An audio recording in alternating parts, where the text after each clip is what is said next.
Hi, it's Steve from PartSelect. Today we're going to show you how to change the agitator screw kit on your washer. It's a pretty easy job. All we're going to need is a flat blade screwdriver and a 7/16 socket with an extension. Let me show you how it's done. Now the first step in this repair will be to remove the cover from the agitator.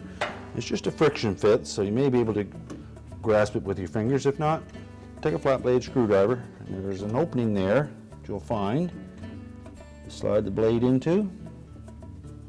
Just gently pry up on it, because we don't want to score the plastic and create a sharp edge.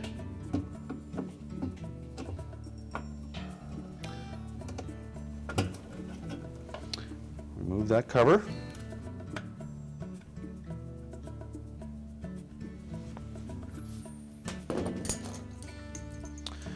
And you'll see the head of that 7/16 bolt.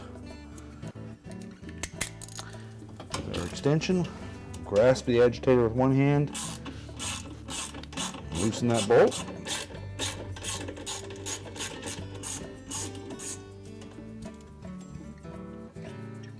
Remove the old bolt.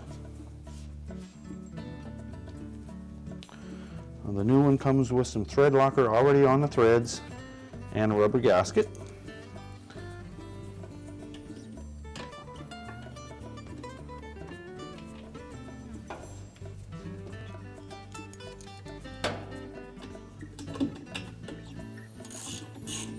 Make sure we don't get it in cross-threaded. It should turn easily at first.